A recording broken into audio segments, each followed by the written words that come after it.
Every bowl of ramen you've ever eaten, every plate of sushi, every plate of pad thai, none of them are as old or as pure as you were told.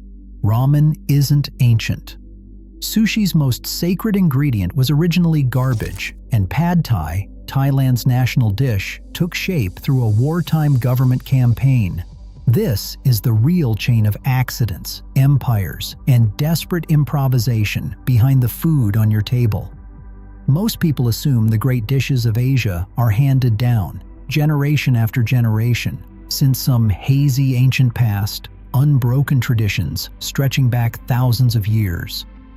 But the deeper you dig into archaeological digs, imperial court records, and company histories, you find something stranger. Some of the most traditional dishes in Asia are barely 80 years old, invented on purpose by people with an agenda, while some you'd assume are modern turn out to be so old they predate written language. By the end of this, you'll know exactly why the fish in traditional sushi was never meant to be eaten, how a wartime Thai government campaign reshaped what an entire nation eats for lunch, and how a single flash of oil in a backyard shed created a food eaten more than 100 billion times a year.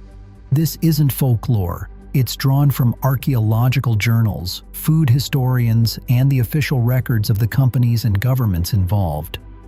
Let's start with the dish that wasn't supposed to taste good in the first place, before we go further back than any of this. In 1939, Thailand's Prime Minister, Field Marshal Plek Phibinsongkhram, was in the middle of trying to build a country. He had just renamed Siam to Thailand. But when wartime flooding wrecked the rice paddies of the Chao Phraya Delta in the early 1940s, his government needed something else for people to eat, and something to be proud of eating. Therefore, his administration promoted a stir-fried rice noodle dish as a symbol of national identity, distributing it through a public campaign aimed at building unity around a shared, distinctly Thai meal. Historians still argue over exactly how much of today's recipe traces to that campaign versus later decades, but the government's role in promoting the dish is documented fact. That alone tells you how recent some ancient Asian food really is. But it is nothing next to what happened to sushi centuries earlier, where the part everyone loves today used to be the part nobody was even supposed to eat. Picture the Mekong River Basin, somewhere in what's now Laos, Cambodia, or Thailand, roughly 2,000 years ago. Someone has too much fish and no refrigerator, so they gut it, pack it in salt, then bury it in rice and let it sit for months, sometimes years, while lactic acid bacteria slowly turn the mixture sour enough to keep the fish from rotting, the smell alone thick enough to mark a household from 3 doors down. This method, called nerizushi, moved north into southern China and reached Japan by the 8th century AD. But here's the detail that breaks the whole modern idea of sushi. The rice wasn't food, it was scaffolding. People fermented the fish inside it, then threw away the sour, mushy rice and ate only the preserved fish underneath. Therefore, for most of sushi's history, the ingredient we now treat as the entire point of the dish was discarded like packing material. It would take Japan roughly 1,000 more years, several regional accidents, and one specific Edo period chef to turn that into anything resembling the roll on your plate today. That single fact should already change how you look at your next spicy tuna roll, but it's a quiet invention compared to what happened in a shed in post-war Osaka. After World War II, Japan was starving. Momofuku Ando, a businessman who'd just lost everything in a bankruptcy, walked past a black market ramen stall in Osaka one freezing night and watched a line of people shivering in the cold, 20 or 30 meters long, just for a single steaming bowl of noodles. He decided he could build something better. Noodles that could be stored and cooked in minutes, no restaurant required. But the breakthrough didn't come from noodle science at all. It came from watching his wife fry tempura in his own kitchen. He noticed the scalding oil was pulling moisture straight out of the batter in a hiss of steam, and realized the same flash frying process could dehydrate noodles for long-term storage without wrecking their texture. Therefore, on August 25, 1958, Ando launched the world's first instant noodle out of a backyard shed, a product wholesalers initially refused to stock because it cost 6 times more than fresh noodles. It sold anyway.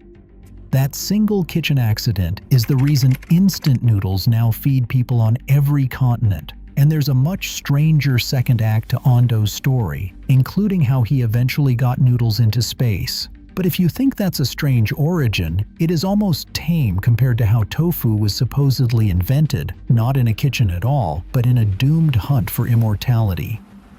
Around 164 BC, Lu An, the king of Huainan in the Western Han Dynasty, was a nobleman obsessed with Taoist alchemy, gathering scholars and mystics on Bagong Mountain in what is now Anhui Province to search for an elixir of eternal life.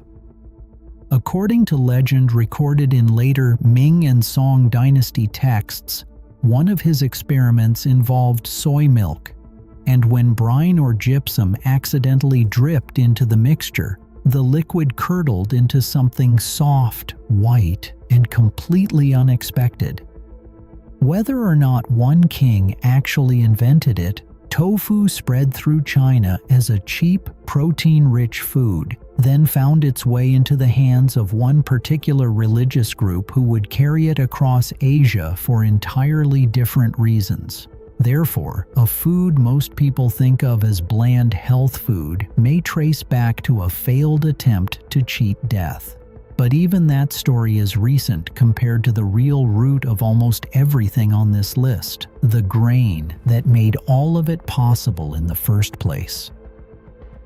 Roughly 9,000 years ago, in the marshy lowlands along the lower Yangtze River, early farmers at sites like Shangshan and Kwahukiao were already selecting rice plants whose seed heads didn't shatter and scatter on their own at the slightest touch. The first sign of deliberate domestication, confirmed by spikelet base analysis published in Nature's Scientific Reports. That single trait, bred in gradually over many generations without writing, without metal tools, without anything we'd recognize as science, is the difference between a wild grass and a food system that would eventually feed half the planet. By around 6,000 years ago, those same farmers were digging irrigation ditches and building the earliest known paddy fields in the Yangtze Delta, flooding fields on purpose instead of waiting for the river to do it for them. Therefore, by the time rice cultivation spread north into the Yellow River Basin and east across the water into the Korean Peninsula and Japan's Yayoi settlements, an entire continent's diet had been quietly rewired around one crop. But grain alone doesn't explain everything on your plate. It needed a second invention to become a meal. A few thousand years after those first paddies, at a site called Lajia on the upper Yellow River, someone took millet flour, worked it into dough, and stretched it by hand into strands roughly 3 millimeters wide and over 50 centimeters long, thin, uniform, and startlingly close to the hand-pulled noodles still made in Lanzhou today. Then a flood hit. The earthenware bowl holding those noodles was knocked over, sealed upside down in sediment, and left untouched for 4,000 years until archaeologists lifted it out of the ground, still holding its coiled, brittle strands intact, according to researchers at the Chinese Academy of Sciences. It's the oldest bowl of noodles ever found on Earth, made before the pyramids at Giza had finished settling into their foundations. Everything else in this video, the sushi, the ramen, the pad thai, the tofu, sits downstream of that single grain and that one buried bowl. So the next time someone tells you a dish is ancient or authentic, ask which version they mean, because the food on your plate has been rewritten by floods, wars, monks, leaders, and one very determined man with a shed full of hot oil. The rice paddies came first. Patient and muddy and unglamorous. Everything else was improvised on top of them, one accident at a time. And that's the last dab. The most traditional food in Asia is usually the newest lie it's ever told about itself.